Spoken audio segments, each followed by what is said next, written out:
Hello students, आज की video में हम सीखेंगे मोड जैसा कि आप देख ही सकते हैं Z से हम इसको डिनोट करते हैं। और मोड होता क्या है बेटे, मैंने ये आप लोगों को अपनी प्रीवियस वीडियो में इसका मीनिंग आपको बताया है, आप वहां से देख सकते हैं। देन आज की सीरीज में हम अपना करेंगे डिस्क्रीट सीरीज। प्रीवियस वीडियो से आप इंडिविजुअल सीरीज वहां पे देख सकते हैं। तो देखिए, डिस्क्रीट सीरीज में मोड को कैलकुलेट करने के दो मेथड हैं। एग्जाम के पॉइंट ऑफ व्यू से वेरी इंपॉर्टेंट है। मोड का क्वेश्चन बहुत टाइम आपके यहाँ पे आ जाता है 7 मार्क्स में, तो आप इसको थोड़ा ध्यान से देखिएगा। मोड निकालने के हमारे दो मेथड होते हैं, इंस्पेक्शन मेथड और ग्रुपिंग मेथड। आपके सामने क्वेश्चन जो अराइज होता है वो स्टूडेंट्स ये होता है कि हम कब इंस्पेक्शन मेथड का यूज करेंगे और कब ग्रुपिंग मेथड का। बहुत सारे स्टूडेंट इसी कंफ्यूजन में रहते हैं कि कौन सा मेथड लगाना है। तो इस वीडियो के बाद आपका ये कंफ्यूजन बिल्कुल खत्म हो जाना चाहिए होपफुली। तो देखिए, इंस्पेक्शन मेथड जो या ग्रुपिंग मेथड हम जो लगाते हैं वो डिपेंड करता है हमारी फ्रीक्वेंसी पे, हमें किस तरीके की फ्रीक्वेंसी हमारे क्वेश्चन में दी गई है। तो हमारी फ्रीक्वेंसी जो है 2 टाइप्स की होती है, रेगुलर फ्रीक्वेंसी और इरेगुलर। अगर आपको रेगुलर फ्रीक्वेंसी दी गई है तो इंस्पेक्शन मेथड, और आपकी जो फ्रीक्वेंसी है अगर वो इरेगुलर फ्रीक्वेंसी है तो आपको ग्रुपिंग मेथड का यूज करना होता है। तो स्टूडेंट्स, रेगुलर फ्रीक्वेंसी और इरेगुलर फ्रीक्वेंसी इनमें क्या डिफरेंस है, तो आइए समझते हैं। अगर आप यहाँ पे देखें रेगुलर फ्रीक्वेंसी को, तो पहले ये इंक्रीज होती है। देखिए यहाँ पे 2 से 5, 5 से 7, 7 से 12। अभी तक आप देख रहे हैं कि इंक्रीज होती है पहले, देन सेंटर में जाके हाईएस्ट हो जाती है और उसके बाद में डिक्रीज होने लगती है। तो रेगुलर फ्रीक्वेंसी की यही पहचान होती है, पहले इंक्रीज, लगभग सेंटर में हाईएस्ट और फिर डिक्रीज होने लगती है। तो हमारी इस तरीके की फ्रीक्वेंसी को हम बोलते हैं रेगुलर फ्रीक्वेंसी। अगर बात की जाए इरेगुलर फ्रीक्वेंसी की, तो इरेगुलर फ्रीक्वेंसी जो है वो आपकी होती है जो कभी घटती है कभी बढ़ती है।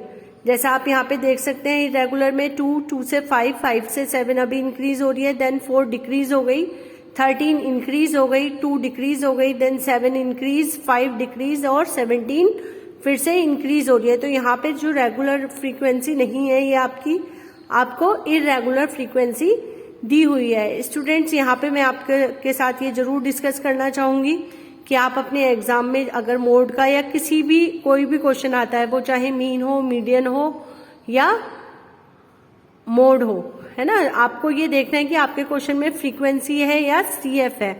क्योंकि सीएफ अलग होती है, वो या तो इंक्रीज होती है या डिक्रीज होती है। अगर क्वेश्चन में सीएफ दी होगी तो आपको उससे पहले एफ निकालना होगा, फिर आप ये रेगुलर और इरेगुलर देखेंगे।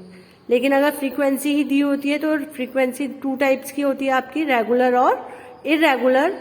तो इंस्पेक्शन मेथड लगेगा रेगुलर फ्रीक्वेंसी पे और ग्रुपिंग मेथड लगता है आपका इरेगुलर पे। तो आज की वीडियो में हम इंस्पेक्शन मेथड को सीखते हैं और फिर मैं एक और वीडियो आपके लिए बनाऊंगी ग्रुपिंग मेथड की, क्योंकि ग्रुपिंग मेथड थोड़ा सा लॉन्ग प्रोसीजर होता है। तो चलिए सीखते हैं डिस्क्रीट सीरीज में इंस्पेक्शन मेथड से कैसे मोड निकाला जाता है। तो स्टूडेंट्स, आप यहाँ पे देख सकते हैं एक आपको क्वेश्चन यहाँ पे शो हो रहा है, जिसमें आपके पास में सैलरी लिखा हुआ है और फ्रीक्वेंसी लिखा हुआ है। तो देखिए, सैलरी में आपको 225, 250, 275, 300, 325, 350 है और उसकी फ्रीक्वेंसी दिया हुआ है 4, 6, 10, 18, 9 और 3। तो आपके पास में क्वेश्चन आते ही आपके माइंड में 2 क्वेश्चंस आने चाहिए। पहला कि कौन सी सीरीज का क्वेश्चन है, तो देखने से पता चल रहा है डिस्क्रीट सीरीज का क्वेश्चन है, एक्स और एफ आपको दोनों गिवन है। देन अगर मोड का क्वेश्चन है तो दूसरा क्वेश्चन आना चाहिए कि कौन सा मेथड लगाना है। यहाँ पे आपको इंस्पेक्शन मेथड लगाएंगे या ग्रुपिंग मेथड, तो वो आपको देखना है कि आपकी फ्रीक्वेंसीज आपको रेगुलर दी है या फिर इरेगुलर दी है। तो यहाँ पे देखते हैं हम हमारी फ्रीक्वेंसी कैसी है। देखिए, 4 से 6 हो गई इंक्रीज, देन 10 और इंक्रीज हुई, 18 हाईएस्ट हो गई, देन 9 डिक्रीज और 3 और डिक्रीज हो गई। तो यहाँ जो हमारी फ्रीक्वेंसी है वो है हमारी regular frequency.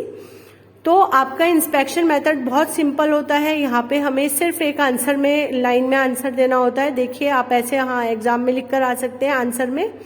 Our frequency is regular. आपको देखने से पता चल गया ना आपकी फ्रीक्वेंसी रेगुलर है। So we will use inspection method, इसलिए हम क्या कर रहे हैं, इंस्पेक्शन मेथड का यूज कर रहे हैं। By inspection method we get that mode is 300 because its frequency is higher than others, that is 18।